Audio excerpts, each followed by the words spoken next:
நாம் இப்போது வந்துள்ள நிலைமைக்கமைய இது சட்ட ரீதியாக இல்லை, இதனை தடை செய்யுமாறு உயர்நீதிமன்றம் கூறுகின்றது. மறுபக்கம் பாராளுமன்றம் இது சட்ட ரீதியானது என கூறுகின்றது.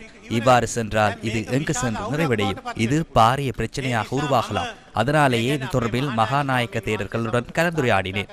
தேர்தல் ஆணைக்குழுவின் தலைவருடன் கலந்துரையாடினேன். சில பிரமுகர்களுடன் கதைத்தேன். இதற்கு தீர்வொன்றை பெற்றுக்கொள்ள வேண்டும் என கூறினர். இவ்வாறு மோதுவதற்கு இடமளிக்க முடியாது என்றனர். நான் இதனை மாற்று வழியிலேயே சிந்திக்கின்றேன். எமது அரசியலமைப்பில் 3வது 4வது சரத்தில் தேர்தல் என்பது மக்களின் இறையாண்மையின் ஒரு பகுதி என குறிப்பிடப்பட்டுள்ளது. அந்த அதிகாரம் தேர்தல் ஆணைக்குழுவிற்கு வழங்கப்பட்டுள்ளது.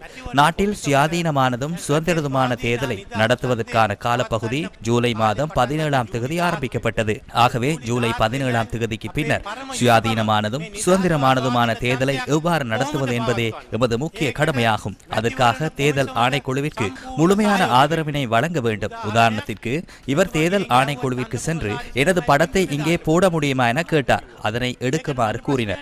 அதற்கு எனக்கு எவ்வித பிரச்சனையும் இல்லை. அவ்வாறே செயற்பட வேண்டும். அவ்வாறு நாங்கள் செயற்படும் போது உயர் நீதிமன்றம் முதலில் தேர்தல் ஆணைக்குழுவிடம் கேட்டிருக்கலாம். 106வது சரத்தின் கீழ் தேர்தல் ஆணைக்குழுவிற்கு போலீஸ் உத்தியோகர்களை போலீஸ்மா அதிபரிடம் இருந்து மாத்திரமே பெற்றுக்கொள்ள முடியும். மாறாக சிரேஷ்ட போலீஸ்மா அதிபர் பிரதி போலீஸ்மா அதிபரிடம் அவர்களை பெற முடியாது.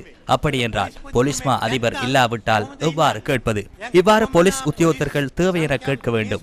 அவர்களை சில இடங்களுக்கு மாற்ற வேண்டியுள்ளது. உத்தரவில் கையெழுத்திட வேண்டும். இவை அனைத்தையும் செய்ய வேண்டும். இந்த காலப்பகுதியில் போலீஸ்மா அதிபரிடம் கோரிக்கை விடுக்க வேண்டும். பின்னர் சென்று அதனை கேட்டால் செய்ய முடியாது, தேர்தலை நடத்த முடியாது.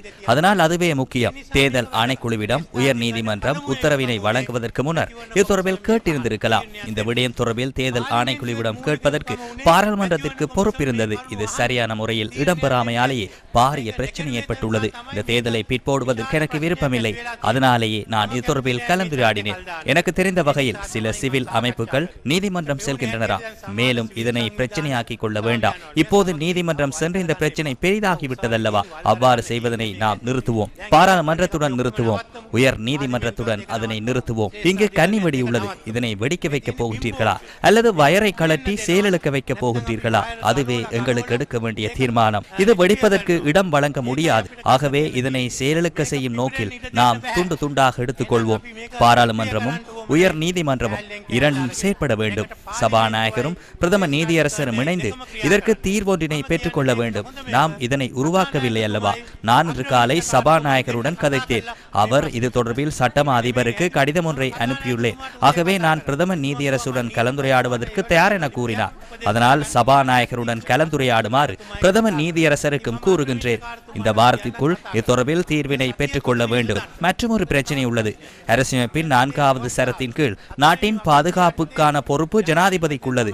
நாட்டில் பாதுகாப்பு அமைச்சருக்கு முப்படையினர் தேவை. போலீசாருக்கு விசேட அதிரடிப்படையினர் அவசியம். எனக்கு புலனாய்வு பிரிவினர் அவசியம். இல்லாவிட்டால் என்ன நடக்கும்? நாட்டை பாதுகாக்க வைக்க வேண்டும். அடுத்ததாக மற்றொரு விடயம் உள்ளது. கடந்த வாரம் அதற்கு முன்னர் கேள்விப்பட்டேன். இந்த வாரத்தில் போதைப் பொருள் கடத்தல் தொடர்பான சுற்றி வளைப்பு முன்னெடுக்கப்பட உள்ளது. இதனை உடனடியாக ஆரம்பிக்காவிட்டால் போதைப் பொருள் கடத்தற்காரர்கள் அனைவரும் காணிவேல் போடுவார்கள்.